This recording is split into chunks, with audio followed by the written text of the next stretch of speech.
రా రాము, కూర్చో.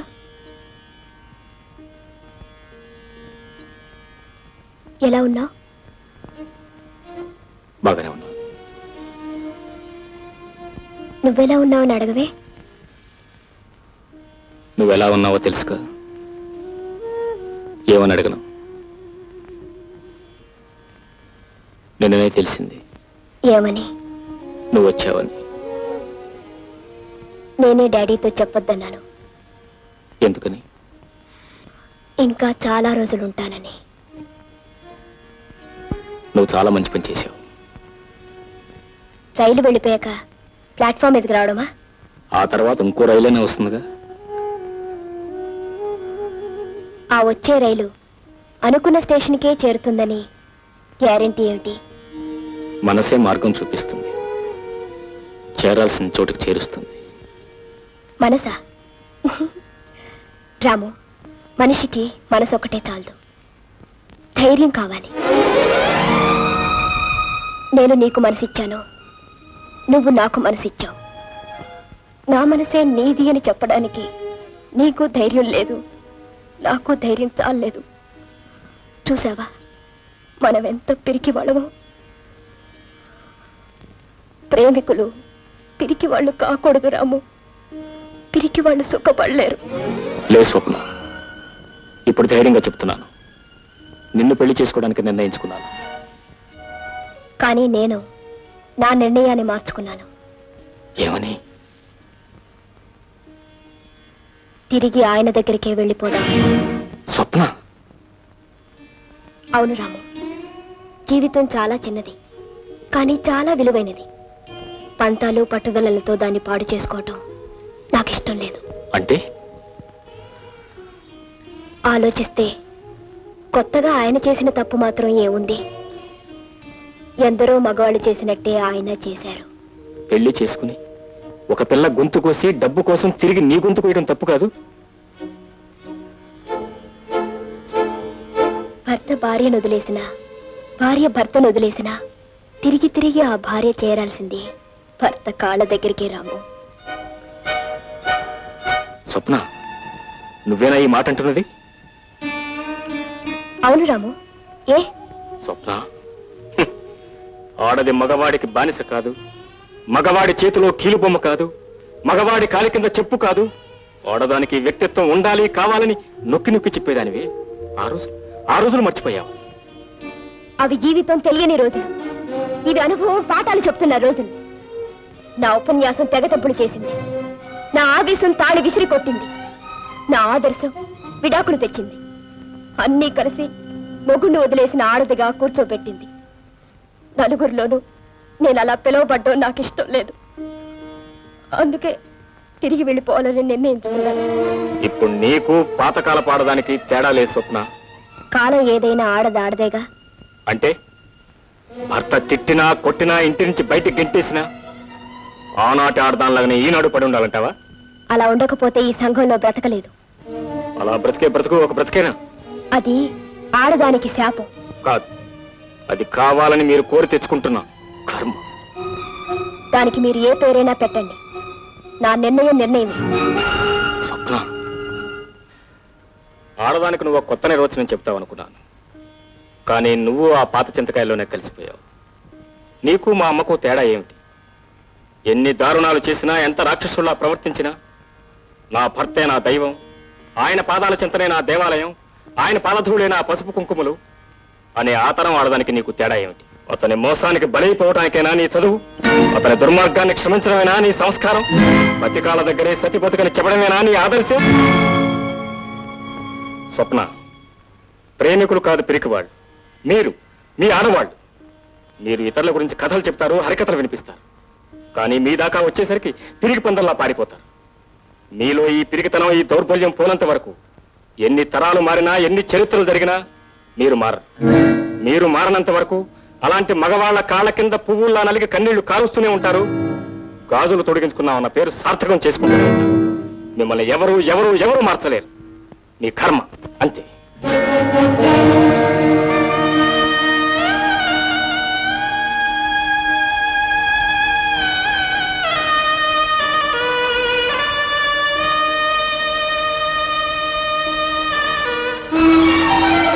స్వప్న, ఏమిటమ్మా నువ్వు మళ్ళీ వాడి దగ్గరికి వెళ్ళిపోతున్నావా? ఇదంతా నిజమా అమ్మా? చెప్పమ్మా, చెప్పు. నేను బ్రతికుండగా ఇది జరగడానికి వీల్లేదు. నిజం చెప్పమ్మా. లేదు డాడీ, నేను వెళ్ళను. మరెందుకమ్మా అతనితో అలా మాట్లాడావు? రాము అంటే నీకు ఇష్టం లేదా? ఇష్టం లేక కాదు. మరి ఇంత జరిగినా మన మీద గౌరవంతో ఈ పెళ్లికి ఒప్పుకున్నాడు కదమ్మా. నీకేమైనా పిచ్చి పెట్టిందా? మళ్ళీ నీ బ్రతుకు ఎందుకమ్మా ఇంకా ఇంకా నరకం చేసుకుంటావు? చెప్పమ్మా. లేదు డాడీ, నేను రాముని చేసుకుంటే రాము కోసం బ్రతికే ఇంకొక అమ్మాయి చచ్చిపోతుంది. స్వప్న. అవును డాడీ, రాము పెళ్లి చేసుకుంటానని ఇంకొక అమ్మాయికి మాటిచ్చాడు. అతను నిన్ను ప్రేమించాడు కదమ్మా. ఏమిటి డాడీ, ప్రేమంటే బండరాయి అనుకున్నావా? ఎప్పుడు అలాగే ఉండటానికి, అక్కడే ఉండటానికి. దానికి ప్రాణం ఉంటుంది డాడీ, దానికి చావు బ్రతుకు ఉంటుంది. నేను పెళ్లి చేసుకోగానే అతనికి నా మీద ఉన్న ప్రేమ చచ్చిపోయింది. అమ్మా, మనం చేసిన సహాయానికి నీ మాట కాదనలేక సరేనన్నాడు. అయినా పర్వాలేదు, ఈ పెళ్లి చేసేస్తాను. డాడీ, మీకు ఒక పక్క భర్తను వదిలేసి వచ్చిన ఒక కూతురు, మరో పక్క పెళ్లి రోజునే భర్త చనిపోయి మతి స్థిరం తప్పి రాము ద్వారా మళ్ళీ మనిషి అని ఇంకో కూతురు ఉంటే రాముకి ఎవరినిచ్చి పెళ్లి చేస్తారు? చెప్పండి డాడీ. ఇద్దరు మీ కూతుర్లని కూడా చెప్పండి డాడీ, నిజం చెప్పండి. ఆ అమ్మాయికి ఇచ్చి పెళ్లి చేస్తాను. నేను మీ కూతుర్ని, అందుకే ఆ పని చేశాను. అమ్మా.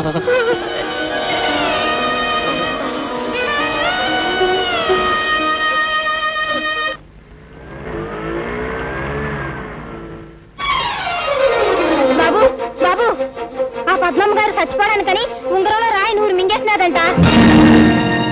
మీ అమ్మగారు వాళ్ళు కలిసి హాస్పిటల్కి తీసుకోనారు బాబు.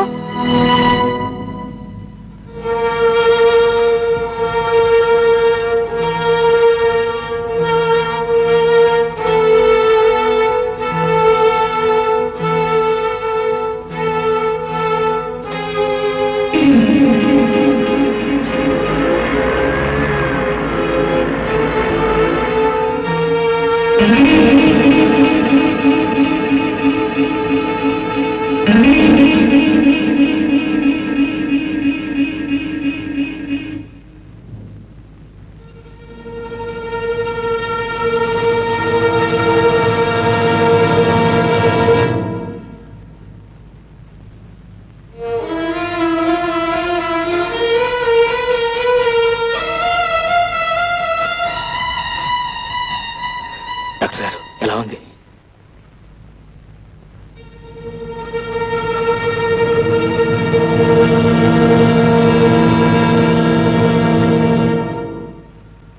డైమండ్ మింగితే ఇంత ప్రమాదం జరిగేది కాదు. చావాలని నిర్ధారణ చేసుకుని డైమండ్ నూరు మింగేసింది. అది మొత్తం నరాలన్నింటినీ కోసేస్తుంది. రక్తం అంతా పొల్యూట్ అయిపోయింది.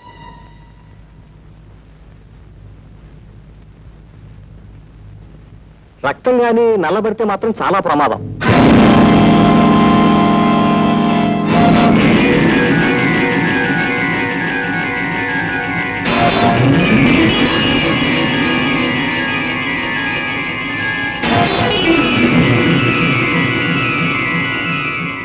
What happen? అమ్మాయి గ్రూప్ బ్లడ్ లేదండి.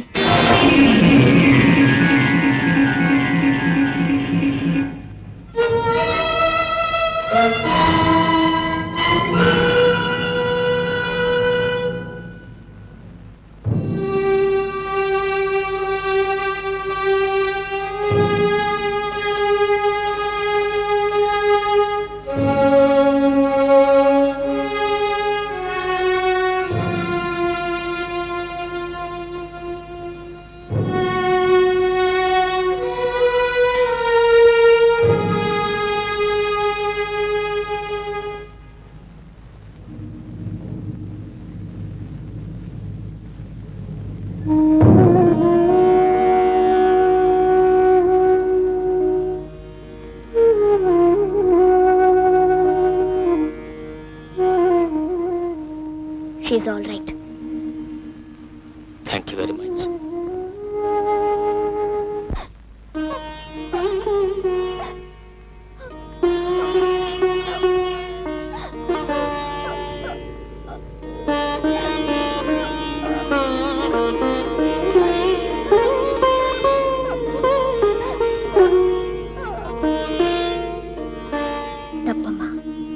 మనం ఆడవాళ్ళమే కానీ పిరికి వాళ్ళం కాదు. ఏదైనా సమస్య వస్తే ఎదురు నిలబడాలే కానీ పారిపోకూడదు. చూడమ్మా, దేవుణ్ణి కొందరు పూజిస్తారు, మరికొందరు ప్రేమిస్తారు, ఇంకొందరు ఆరాధిస్తారు.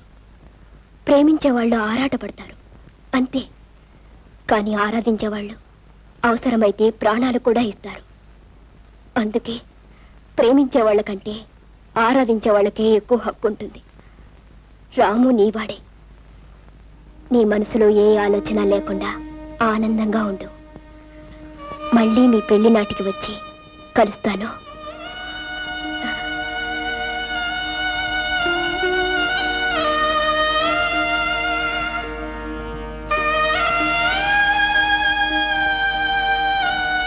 రాము, నీ మనసు నాకు తెలుసు. ఎవరు బాధపడ్డా నువ్వు భరించలేవు. అలానే ఉన్న ఒక్క మనసుని అందరికీ ఇవ్వలేవుగా. ఇప్పుడు నువ్విచ్చింది ఇవ్వవలసింది పద్మకి.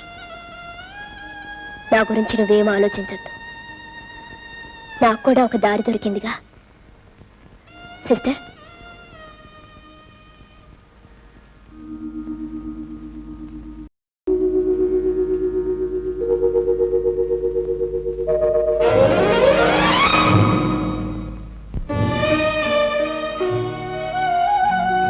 కుమారి స్వప్న.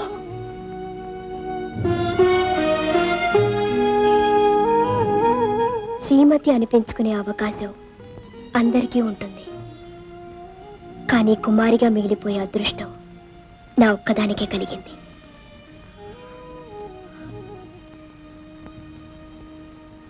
వస్తాను.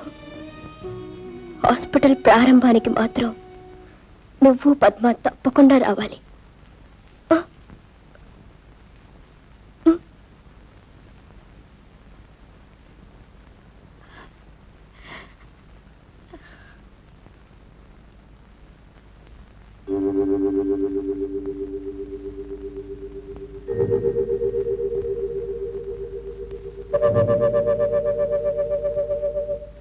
మందారం పోయించి మంచి మొగునిస్తుంది, గన్నేరు పోయించి కలవాణిస్తుంది. పదిలంగా దాచుకున్న ప్రాణ రక్తమిచ్చి, పదిలంగా దాచుకున్న